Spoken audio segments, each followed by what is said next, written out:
Yung congressman nyo, si Joel Chua ba yun?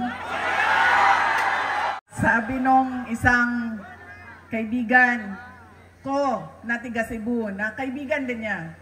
Sabi niya, pare, bakit mo naman ginaganyan si Sara? Wala naman niyang ginawa sa iyo. Sinisira mo ang pangalan.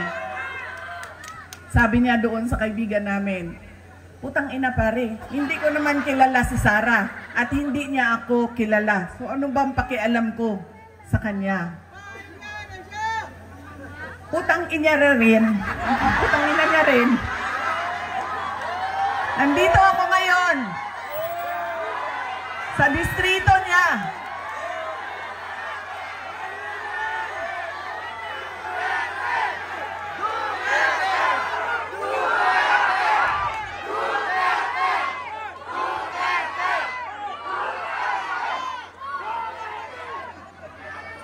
Nagpapakilala ako sa inyong lahat. Ako, si Sara Duterte. Kaya ko makipag-away sa kanal.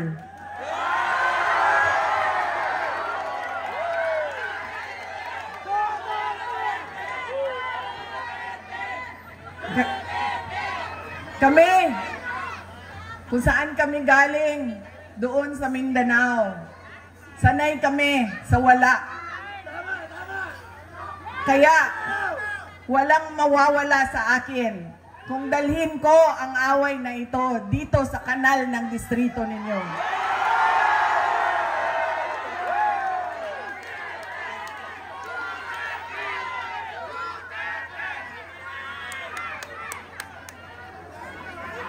Mga sis, saan kayo galing?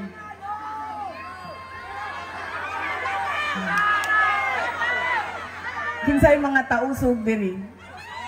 Mga Maranao.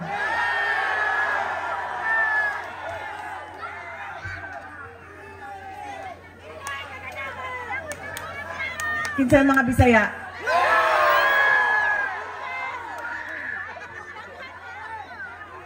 Ayaw mong kalimot ha, pag-abot sa adlaw sa pinili ay butangin na ninyo og 0 si Chua.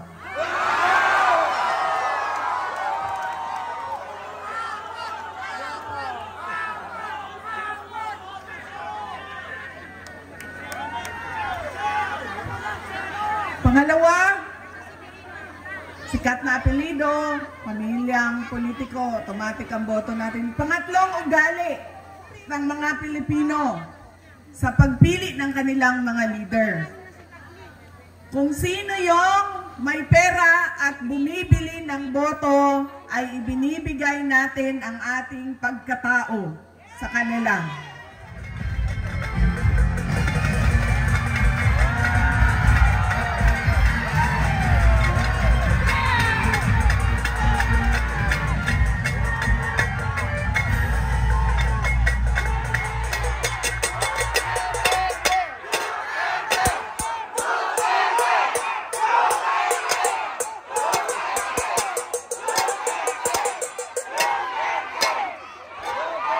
Maraming salamat.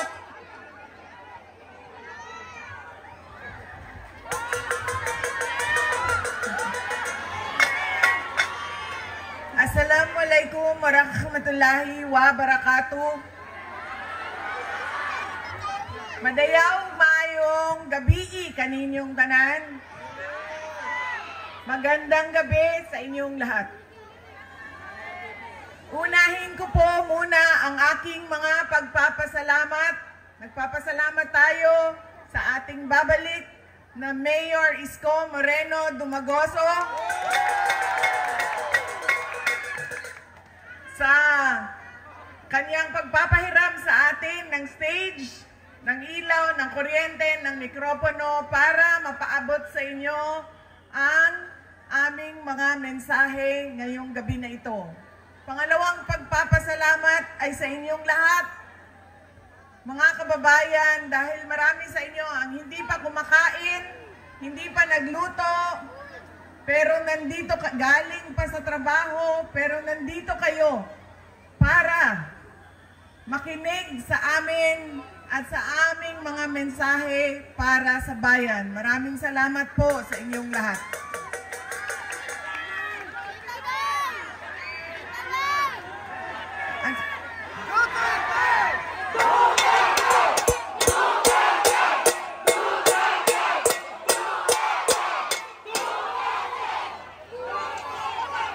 Alam nyo, kahit saan man ako pumunta ngayon, galing kaming Samar, tumawid kaming Leyte, tumawid kaming Cebu, tumawid kaming Negros, pumunta ako nung isang kagabi dito sa syudad ng Maynila, kaninang umaga sa Quezon City. Ngayon bumalik na naman ako sa syudad ng Maynila. Ang sigaw ng mga tao ay Duterte.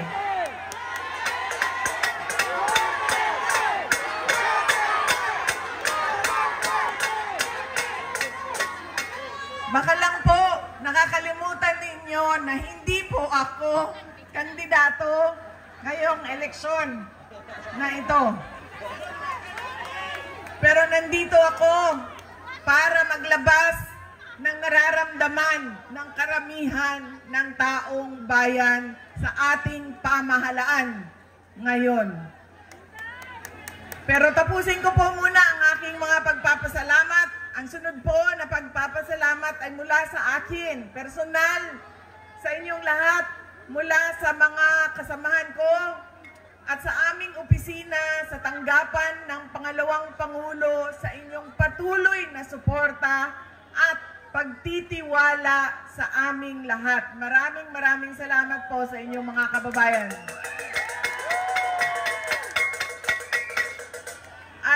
Huling pagpapasalamat ay mula po sa pamilya namin, ang pamilya Duterte. Napakalaki ng utang na loob namin sa inyong lahat sa pagkakataon na ibinibigay ninyo sa amin na makapaglingkod sa ating bayan. Dako kaayo ang amuang utang nga kabubuton kaninyong tanan sa oportunidad na ginahatag ninyo kanamo nga mga makaserbisyo sa ato ang nasod. Daghan kaayong salamat. Daghan salamat. Alam nyo, marami sa ating mga problema ngayon ay dahil sa ugali nating mga Pilipino kung paano tayo pumipili ng leader ng ating mga komunidad at ng ating bayan. Una na ugali ng Pilipino ay kung sino yung nagpapatawa sa kanila, sumasayaw, kumakanta, na-entertain sila, ay yun ang naaalala nila pag-upo nila doon sa presinto, sa voting precinct natin. Hindi na natin tinatanong, ano ba ang pangako ng tao na ito nung siya ay tumayo sa entablado para mangampanya? Tinupad ba niya ang kanyang pangako? Yan ang ugali natin. Maganda sa paningin, sumasayaw, na-entertain ako, naaaliw ako sa kanya, iboboto ko siya.